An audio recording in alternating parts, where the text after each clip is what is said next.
어떤 사람이 인생을 비관해서 죽을 결심을 했답니다.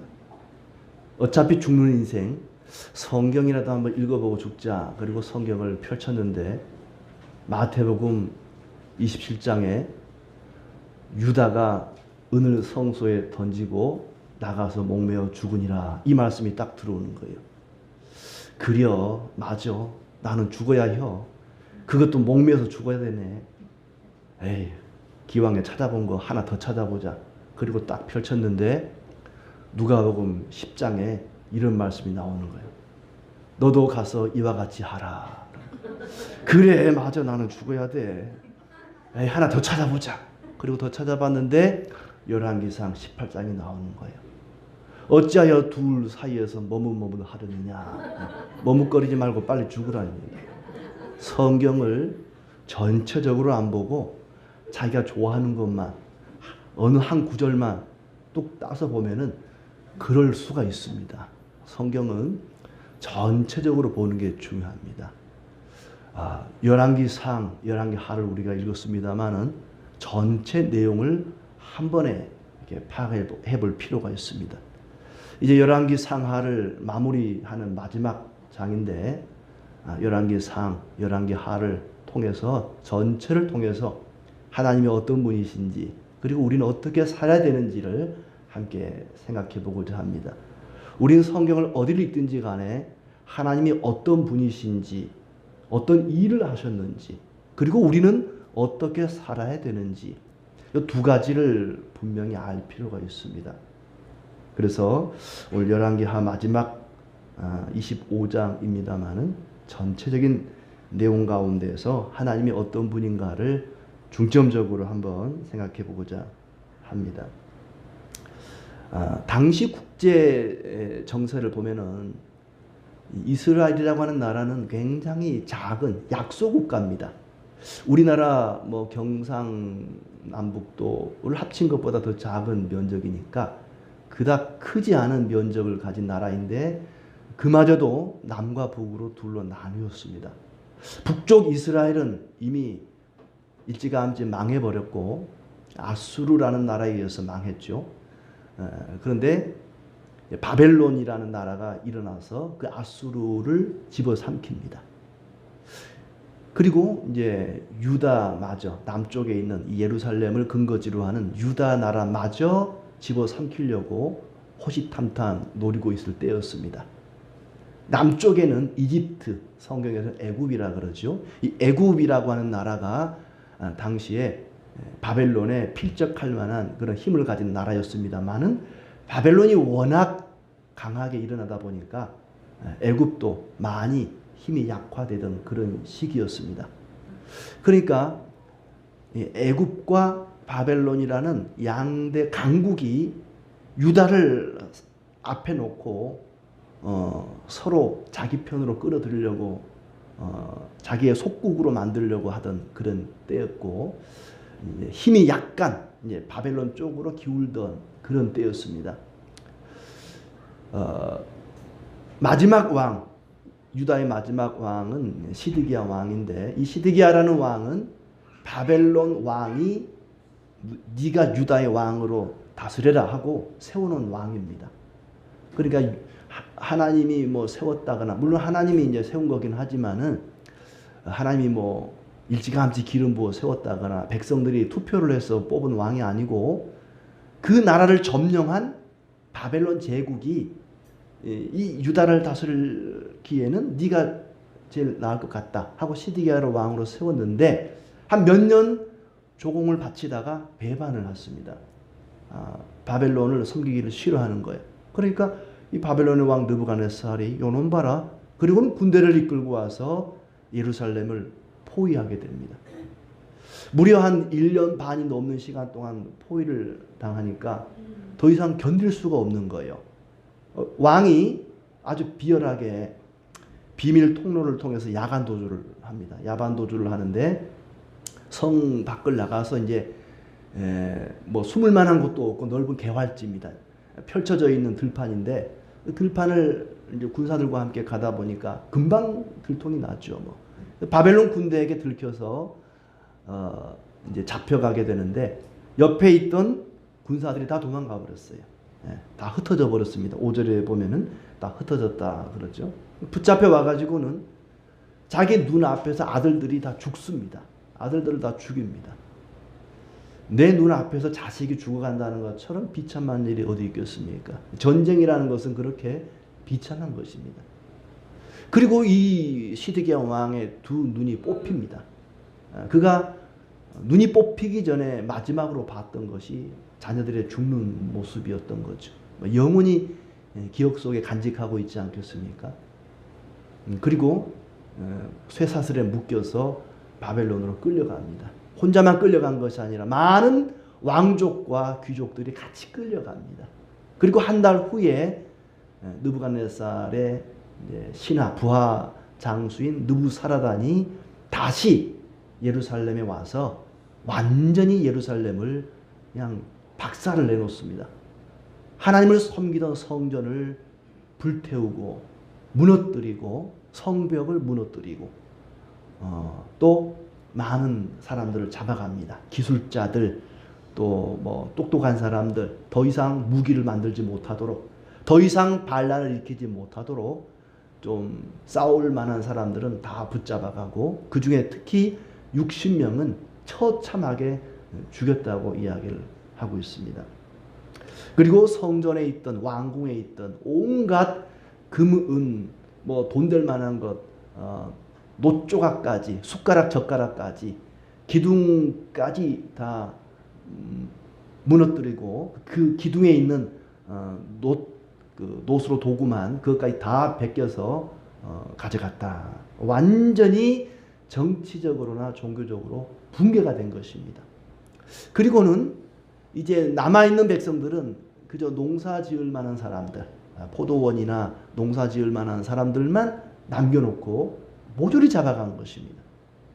그래도 이제 이 예루살렘 유다 땅을 다스려야 할 사람이 필요하니까 총독을 한 명 세우는데 그달리아라는 사람을 세워놓죠. 이 그달리아라는 사람은 처음부터 우리는 바벨론에 항복해야 된다 이걸 주장했던 사람입니다. 왜냐하면 그게 하나님 뜻이었거든요. 예레미야가 예레미야서에서 계속 강조하는 것은 하나님이 바벨론을 통해서 우리를 징계하신다. 그러니 바벨론에게 항복하는 것이 그나마 덜 얻어맞는 것이다. 덜 비참해지는 것이다. 그러니 우리는 바벨론에 항복해야 된다. 바벨론에 가서 징계를 받고 우리가 새롭게 변화되어야 된다. 이게 예레미야의 주장이었는데 그 예레미야의 주장에 동조했던 사람이 그달리아라는 사람입니다. 그의 주장이 틀린 게 아닙니다. 하나님의 뜻이었습니다. 바벨론의 눈에는 저놈이면 우리 말을 잘 듣겠구나. 백성들에게 바벨론에 항복하자라고 주장했던 사람이니까 저놈을 총독으로 세워야지. 그리고 그달리아를 총독으로 세운 겁니다. 그달리아라는 사람이 나름대로 최선을 다해서 나라를 다스리려고 하는데 왕족이었던 이스마엘이라는 사람이 들고 일어난 거예요. 저 그달리아가 저놈이 뭔데? 왕족인 내가 여기 있는데 내가 왕족인데 왕족도 아닌 놈이 이 나라에 뭐 총독이 돼가지고 다스린다고? 그리고는 군사 몇 명을 이끌고 가서는 그달리아를 암살하고 애굽으로 도망가 버렸어요. 그리고 이제 마지막 열왕기하 25장 끝에는 그로부터 37년 후에 우리가 드라마 같은 거 보면은 왜 마지막에 최종회 그러잖아요. 뭐 1년 후에 10년 후 하는 것처럼 37년 후에 이 여호야긴이라는 왕, 먼저 잡혀갔던 왕이 뭐 완전히 풀려나서 고국으로 돌아온 건 아니었지만 에윌무로닥이라고 하는 새로운 왕의 통치하에서 왕궁에 가서 왕과 함께 겸상도 하고 왕복도 입고 왕의 대접을 받았다. 시드기야보다 앞에 왕이 먼저 바벨론에 붙잡혀 갔는데 이 일이 예루살렘이 완전히 망한 이후 37년 만에 감옥에서 나와서 왕의 대접을 받았다 하는 것으로 끝이 납니다. 일설에 의하면은 이 느부갓네살 왕이 자기 아들인 에윌무로닥을 감옥에 가두었대요. 근데 감옥 안에서 여호야긴하고 만난 거예요. 감옥 동기입니다. 감옥 동기. 감옥에서 나와가지고는 야 동기야 너 풀어줄게. 그리고 풀어줘서 자기하고 같이 밥도 먹고 왕복도 입고 왕처럼 대우를 해줬다는 그런 얘기입니다. 이 이야기를 통해서 우리는 하나님이 어떤 분인가를 한번 생각해 볼 수가 있습니다. 첫째는 하나님은 온 세상의 통치자라는 겁니다. 온 세상의 주인이라는 거예요. 하나님이 온 세상의 주인이다. 바벨론 왕이 주인이 아니고 애굽의 왕도 주인이 아니고 이스라엘의 왕, 유다의 왕도 이 세상의 주인이 아니고 이 세상의 주인은 여호와 하나님이다. 이걸 강조하고 있는 것입니다. 이스라엘 백성들은 유다의 왕들은 저울질을 했습니다. 과연 우리가 어느 쪽에 달라붙어야 이익이 되는가? 우리가 애굽에 달라붙어야 살아남을 것인가? 바벨론에 달라붙어야 살아남을 것인가? 흔히 우리나라도 그렇죠. 우리가 미국 쪽에 달라붙어야 좋을 것인가? 중국 쪽에 달라붙어야 좋을 것인가? 예전에 냉전 시대에는 뭐 공산주의, 뭐 민주주의, 뭐 이렇게 해가면서 편을 갈랐는데 지금은 우리가 어느 쪽에 달라붙어야 살아남을 것인가 이렇게 저울질 하는데 결론은 하나님께 달라붙어야 한다는 것입니다. 이 세상 어떤 나라도 믿을 만한 나라는 없다는 것입니다. 애굽도 마찬가지고 바벨론도 마찬가지고 미국도 마찬가지고 중국도 마찬가지고 어느 나라도 믿을 나라는 하나도 없습니다. 오직 하나님만 믿고 의지해야 한다는 겁니다. 왜요? 하나님만이 주인이기 때문에 그렇습니다. 우리는 하나님의 종들입니다. 하나님의 청지기들입니다. 하나님을 의지할 것은 하나님이 주인이시기 때문에 그렇습니다. 이 유다 나라가 애굽에 붙을 것이냐 바벨론에 붙을 것이냐 어느 나라를 주인으로 섬긴다는 것은 자기들은 속국이 되는 겁니다. 조공을 바쳐야 돼요. 다 잡아가도 농부들은 남겨놓잖아요. 포도원 농사 지을 사람들, 밀 농사 지을 사람들, 농사 지을 사람들은 남겨놨습니다. 왜냐하면 농사를 지어서 조공을 바쳐야 되거든요. 속국이 된다는 것은 그 나라를 바벨론을 주인으로 섬긴다는 것은 나는 바벨론의 종이 되겠습니다. 우리가 열심히 농사 지어서 조공을 바치겠습니다. 종이 되겠다는 얘기입니다. 하나님 입장에서는 너희가 나를 떠나서 애굽을 주인으로 섬기고 바벨론을 주인으로 섬기고 그래 니들이 원하는 대로 한번 해봐라. 너희들이 처음부터 나를 주인으로 인정하지 않고 애굽을 바벨론을 아수르를 주인으로 섬기고 싶어 했지 실컷 해봐라. 그리고는 바벨론의 속국이 되게 하는 거예요. 그러면 이제 바벨론의 종이 되어서 바벨론을 평생토록 주인으로 섬길 것 아닙니까? 그들이 하나님을 주인 삼기를 외면하니까 하나님도 어디 맛 좀 봐라 하고 바벨론을 통해 그들을 점령하게 만들고 바벨론을 주인으로 섬기게 만드는 겁니다. 거기다가 한 걸음 더 나가서 이 유다 백성들이 하나님만을 주인으로 섬겨야 되는데 온갖 우상을 주인으로 섬긴 겁니다. 몰렉을, 그모스를, 바알을, 아세라를, 밀곰을 온갖 우상들을 성전 가운데 갖다 놓고 심지어는 하나님의 제단을 치워버리고 우상의 제단을 갖다 놓고 하나님을 주인으로 인정하지 않고 우상을 주인으로 섬겼다? 그래 한번 우상의 나라에 들어가서 마음껏 우상을 섬겨봐라. 니들이 하고 싶은 대로 마음껏 우상 숭배를 해봐라. 우상을 주인으로 한번 섬겨봐라 하고 우상의 나라에다가 팔아버린 거죠. 하나님께서. 모든 것들이 이 세상의 그 어떤 신도 어떤 나라도 우리의 주인이 될 수 없습니다. 유다의 주인이 될 수 없습니다. 유다는 하나님의 나라고 하나님이 그들의 주인이었습니다.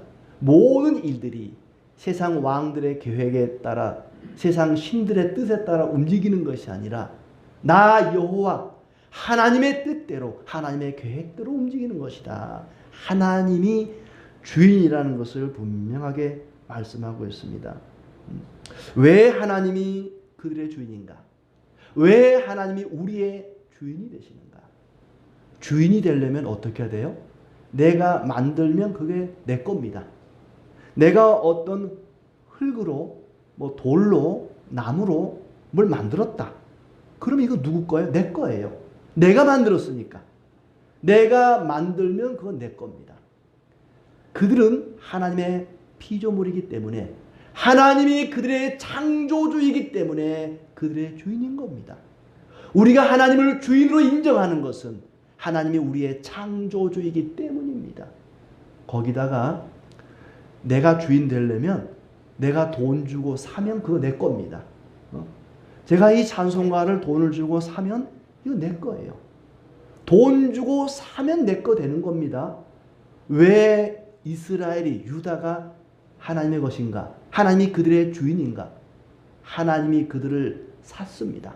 원래는 애굽에, 이집트에 종살이하던 사람들인데 어린 양의 피를 대신하고 그들을 애굽에서 사신 거예요. 꺼내신 겁니다. 그러니 그들은 하나님의 것이죠. 우리는 왜 하나님의 것이냐? 하나님이 우리를 사셨습니다. 고린도 전서 6장 19절에 너희는 너희 자신의 것이 아니라 값으로 산 것이 되었으니 그런즉 너희 몸으로 하나님께 영광을 돌리라. 너희는 너희 자신의 것이 아니라 그랬습니다. 내 인생은 내 것이 아닙니다. 하나님의 것입니다. 내 이 몸뚱아리도, 나의 모든 것도 내 것이 아닙니다. 내가 가지고 있는 모든 것 내 것이 아닙니다. 내 거라면 내 마음대로 할 수 있어야 되는데 여러분 내 마음대로 할 수 있습니까? 여러분의 목숨을 여러분 마음대로 할 수 있습니까? 천년만년 살고 싶다고 그 목숨을 내 마음대로 줄이고 늘리고 할 수 있습니까? 여러분의 머리카락을 염색하지 말고 그냥 자연스럽게 흰머리를 검게 할 수 있습니까? 내 거 아니기 때문에 내 마음대로 못하는 겁니다. 내 생명도 내 것이 아니기 때문에 내 마음대로 못하는 것입니다. 하나님이 나를 값을 주고 사셨습니다. 무슨 값을 주셨느냐? 예수 그리스도의 십자가 죽음이라는 아주 값진 그 고귀한 값을 치르고 우리를 죄와 사망 가운데서 사셨어요. 하나님이 우리를 산 겁니다. 마치 노예가 노예 시장에서 팔려나가려고 하는데 그 노예 내가 사겠소 하고 값을 지불하고 그 노예를 사는 것처럼 이걸 가리켜 구원이라고 이야기합니다. 구원이라고 하는 것은 값을 치르고 샀다 하는 뜻이 있습니다. 하나님이 우리를 예수 그리스도의 십자가 죽음이라는 값을 치르고 사셨습니다. 그러므로 이제 우리는 우리의 것이 아니라 너희는 너희 자신의 것이 아니라 값으로 산 것이 되었으니 그런즉 이제는 너희 몸으로 우리의 주인 되시는 하나님께 합당한 영광을 돌리라는 것입니다. 유다는 하나님이 창조하셨고 애굽으로부터 그들을 사셨습니다. 우리도 마찬가지입니다. 우리를 창조하셨고 우리를 십자가 보혈로 사셨기 때문에 우리는 주님의 것입니다. 주님이 주인입니다. 우리는 주님의 종들인 것입니다. 우리는 주님의 종, 즉 청지기들입니다. 모든 것이 내게 맡겨져 있는 것입니다. 내가 주인이 아니고 소장농이 주인 행세하면 주인이 왔을 때 얼마나 창피하겠습니까? 하나님이 내 인생을 나에게 잠시 맡겨놓은 거예요. 내 가정도 자녀도 내 삶도 잠시 나에게 맡겨놓고 나보고 관리하라고 한 겁니다. 우리는 관리자, 종, 청지기에 불과합니다. 항상 무슨 일을 할 때는 주인의 뜻을 물어봐야죠. 주인님 어떻게 할까요? 주인님 어떻게 살아갈까요? 항상 주인 되시는 하나님께 묻고 그 하나님의 대답은 이 성경 속에 말씀 속에 있습니다. 그래서 이 성경을 우리가 부지런히 읽고 주인의 뜻을 깨달아 알아야죠. 아주 좋은 종, 착하고 충성된 청지기는 항상 주인의 뜻에 귀를 기울이고 주인의 명령대로 주인의 뜻대로 행하는 종이 착하고 충성된 종인 것입니다. 주인이 아닌 것을 주인으로 섬기는 자들은 어리석은 자들입니다. 유다 백성들, 유다의 왕들은 주인 되시는 하나님을 주인으로 모신 것이 아니라 주인이 아닌 바벨론의 왕, 애굽의 왕, 바벨론의 신, 애굽의 신, 이방의 신들을 주인으로 섬겼습니다. 얼마나 어리석은 사람들입니까? 우리도 마찬가지입니다. 돈을 주인으로 섬기는 사람들이 있어요. 주인으로 섬긴다는 것은 그 사람, 그 신의 명령대로 사는 겁니다. 돈이 하라는 대로. 돈이 이래라 하면 이렇게 하고 저래라 하면 저렇게 하고. 사탄의 종이 되어 살아가는 사람도 있습니다. 그런가 하면 내 인생은 나이가 자신이 자기의 주인처럼 살아가는 사람도 있습니다. 종 주제에 자기가 주인 행세하는 겁니다. 내 인생은 결코 내 것이 아닙니다. 어떤 사람이 엘리베이터를 타고 올라가는데 거기 까만 봉지 안에다가 이렇게 부추를 넣어놓고는 메모지를 써놨어요. 제가 재배한 건데 필요하신 분 가져가세요 써놨습니다. 이제 내 거 아니라는 거, 이거 내 거 아닙니다. 가져가세요. 어떤 사람들은 가구를 내놓고 이거 필요하신 분 가져가세요 써놓은 사람이 있어요. 또 어떤 사람은 이거 버린 거 아닙니다. 가져가지 마세요 써놓은 사람도 있어요. 하나님께서는 우리를 버린 거 아닙니다. 나는 너의 주인이다. 너는 버린 자식 아니다. 항상 하나님은 우리의 주인이십니다. 아담과 하와의 죄가 뭐겠습니까? 하나님의 주인 되심을 거절한 겁니다. 하나님, 저 하나님 종, 하나님이 나의 주인, 이 관계, 주종 관계 싫습니다. 나도 선악과 따먹고 하나님처럼 될 겁니다. 이게 죄 아니겠습니까? 하나님의 주인 되심을 거절하는 것이 죄입니다. 우리는 우리 자녀들이 좋은 회사, 좋은 직장, 좋은 학교에 입학하고 한 것을 하나님께 복받았다고 이야기를 합니다. 그러나 가장 좋은 복은 우리의 자녀들이 하나님을 인생의 주인으로 인정하는 것입니다. 이보다 더 좋은 복이 없습니다. 우리 모두 하나님을 주인으로 인정하고 하나님 명령 따라 살아가는 복된 성도들이 되시기를 바랍니다. 두 번째로 열왕기서를 통해 우리가 하나님 어떤 분인가를 확인할 때 하나님은 우리의 심판자가 되십니다. 이런 이야기를 보면은 정말 하나님이 살아계신 걸까? 하나님이 계시기는 한 걸까라는 생각이 들어요. 하나님이 세운 나라 이스라엘을 다 무너뜨립니다. 하나님의 명령 따라 세워진 성전을 불태워버립니다. 어떻게 하나님이 이럴 수 있을까? 정말 하나님이 살아계신다면 이런 일이 있을 수 있는 것인가 의심이 들 정도입니다. 예루살렘이 파괴되고 하나님의 성전이 불태워진 것은 그들의 죄에 대한 하나님의 징벌이었습니다. 이미 그것은 다 예고된 일이었지요. 신명기 28장 45절 말씀에 네가 네 하나님 여호와의 명령과 규례를 지키지 말씀을 청명하지 아니하고 내 명령하신 그 명령과 규례를 지키지 아니하므로 이 모든 저주가 내게서 와서 너를 따르고 내게 이르러 마침내 너를 멸하리니. 그랬고 53절에 보니까 네가 적군에게 애워싸이고 맹렬한 공격을 받아 곤란을 당함으로 내 하나님 여호와께서 내게 주신 자녀 곧 내 몸의 소생의 살을 먹을 것이라.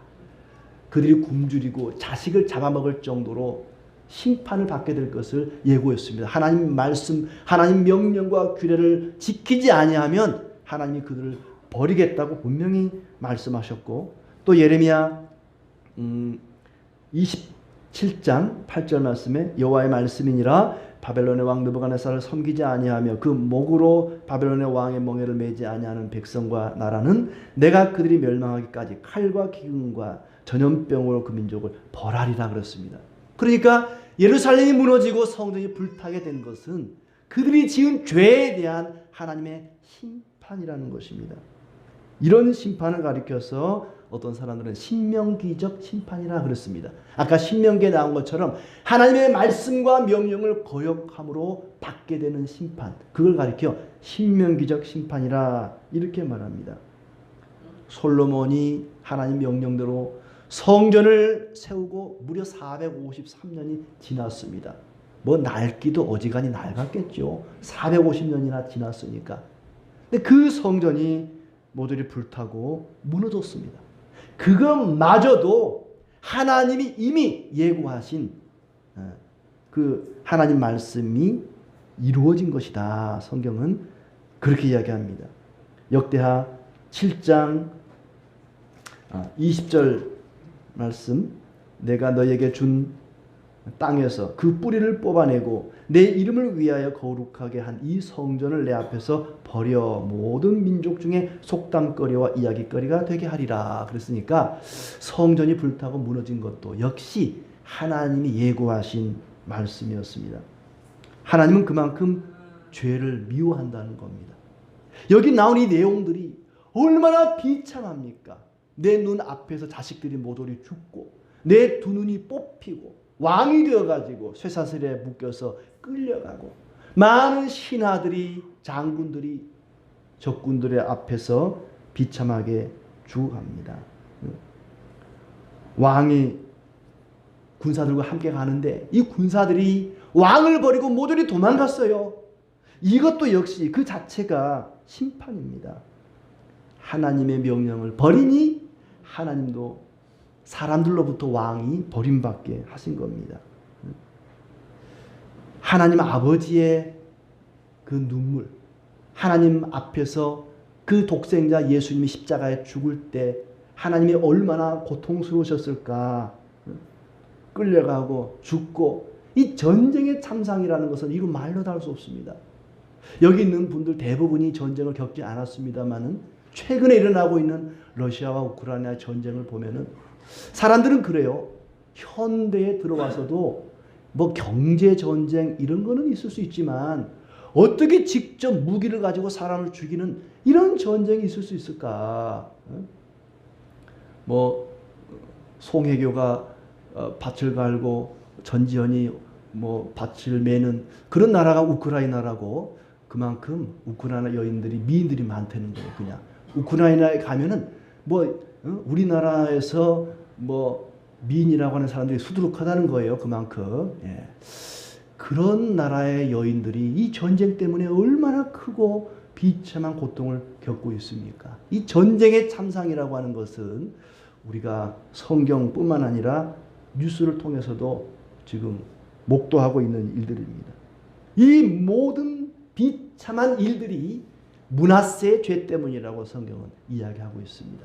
물론 이 시드기야나 여호야긴이나 뭐 본인들의 죄도 있겠지만 그에 앞섰던 므낫세라는 왕의 죄 때문에 이렇게 된 것이다. 므낫세는 52년 동안 다스리면서 얼마나 큰 죄를 지었는지 모릅니다. 온갖 우상을 숭배하고 하나님의 말씀 전하는 선지자들을 죽이고 피를 흘리고 근데 마지막에 자기는 죽기 전에 회개했습니다. 하나님이 그를 받아줬어요.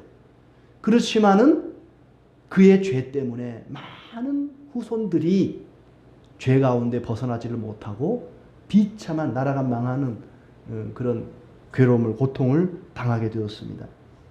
하나님 말씀대로 살아서 선한 영향력을 끼쳐야 되는데 이 므낫세라는 왕은 악한 영향력을 끼치게 된 거죠. 에베소 2장 10절에 선한 일을 위하여 우리는 지으심을 받은 자들입니다.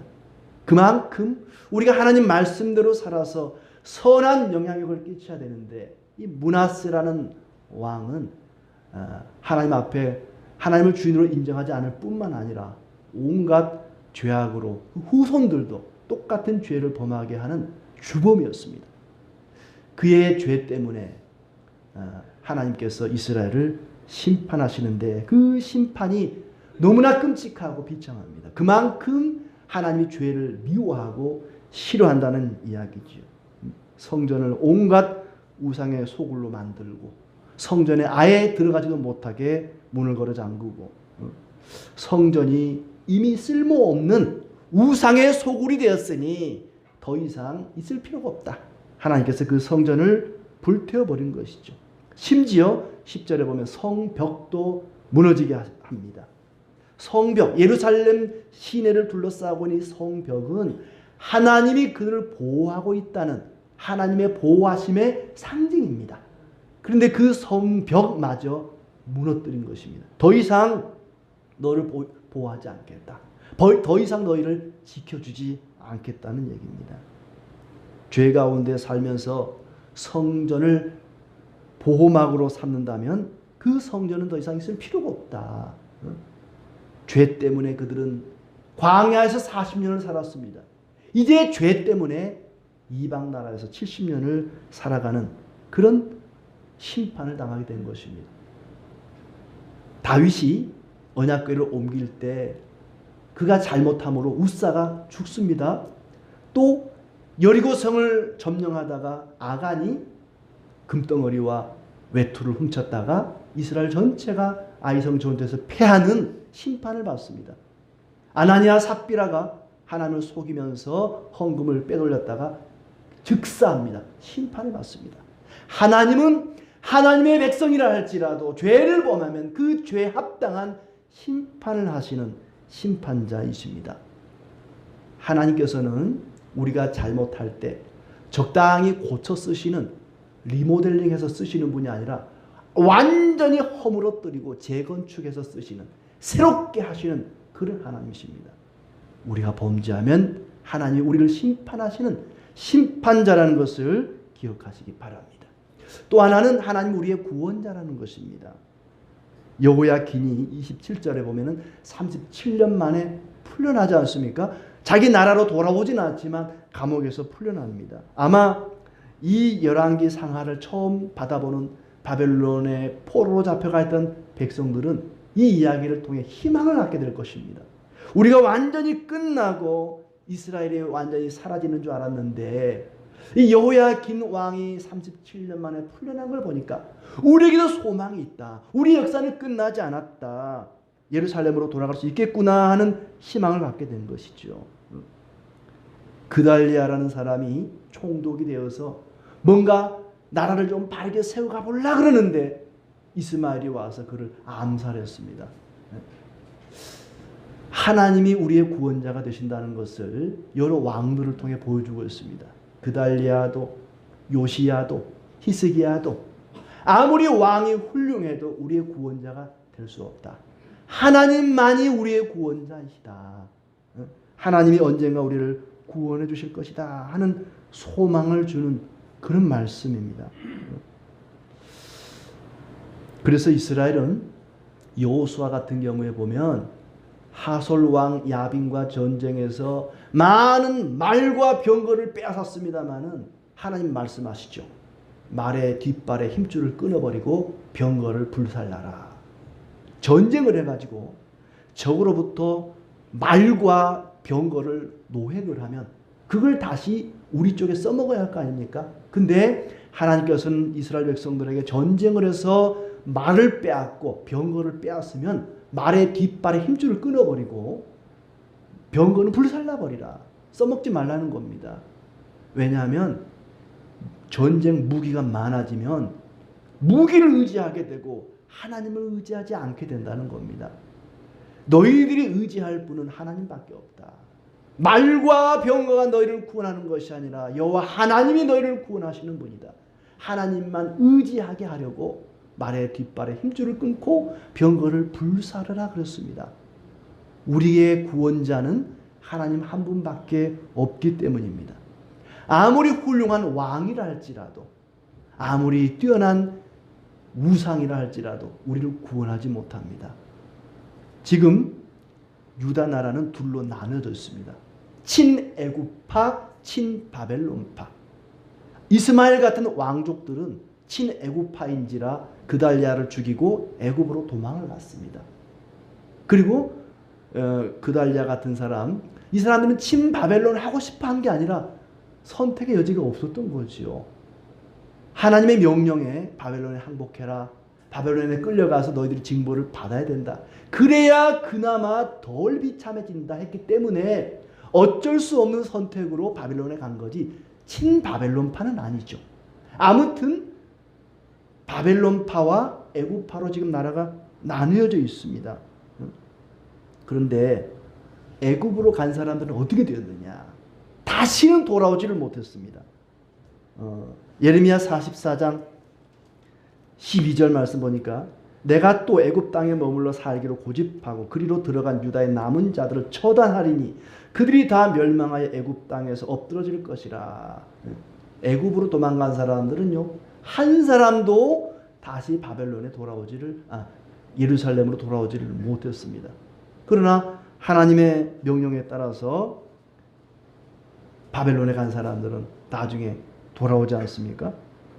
하나님께서 일찌감치 이스라엘 백성들에게 절대 어떤 일이 있어도 너희들이 애굽으로 돌아가서는 안 된다. 애굽으로 가는 것을 절대적으로 하나님이 금지했는데 그 명령을 어기고 애굽으로 도망간 사람들은 다 돌아오지 못하고 거기서 멸망을 당하게 됩니다.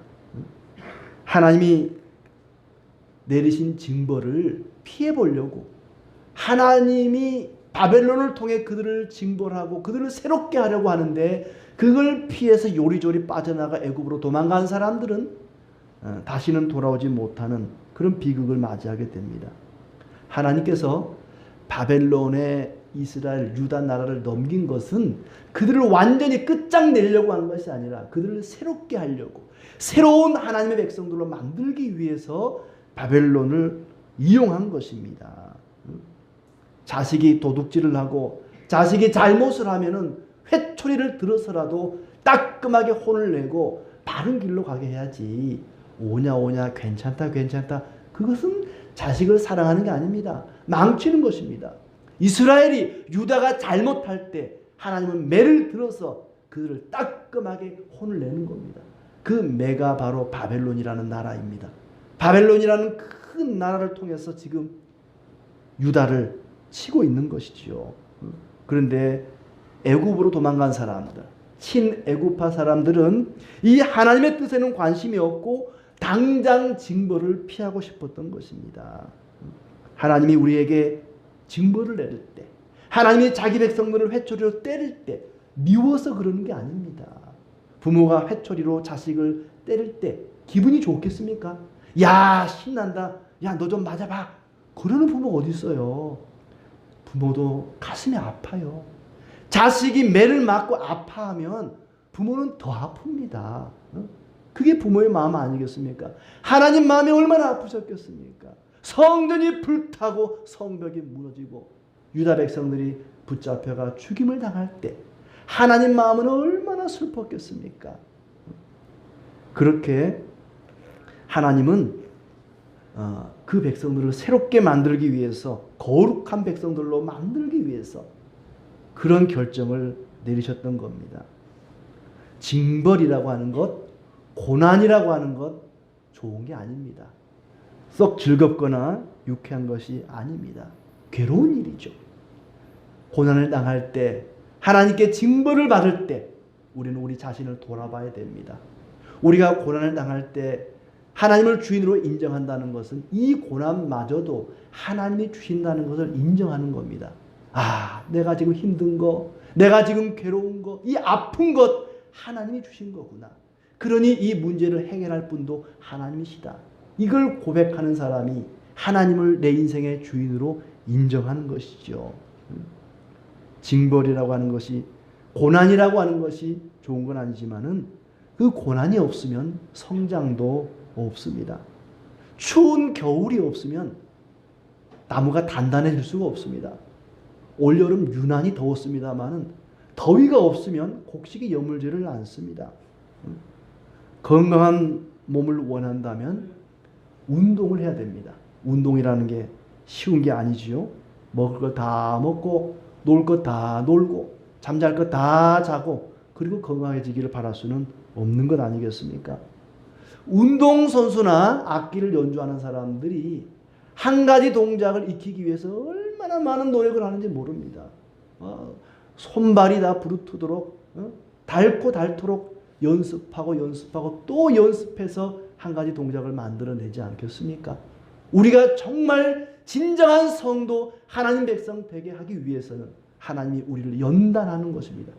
고난은 내 죄에 대한, 우리 죄에 대한 하나님의 심판이면서 동시에 나를 구원하기 위한 하나님의 연단의 과정인 것입니다. 수많은 연습을 통해서 한 가지 동작을 만들어내는 것처럼 고난을 통해서 우리는 성숙한 그리스도인들이 되어갑니다.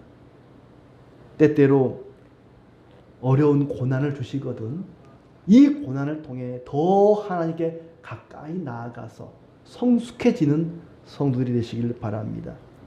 성전이라고 하는 것은 유다 백성들에게 있어서 이스라엘 전체에 있어서 정신적 지주와 같았습니다.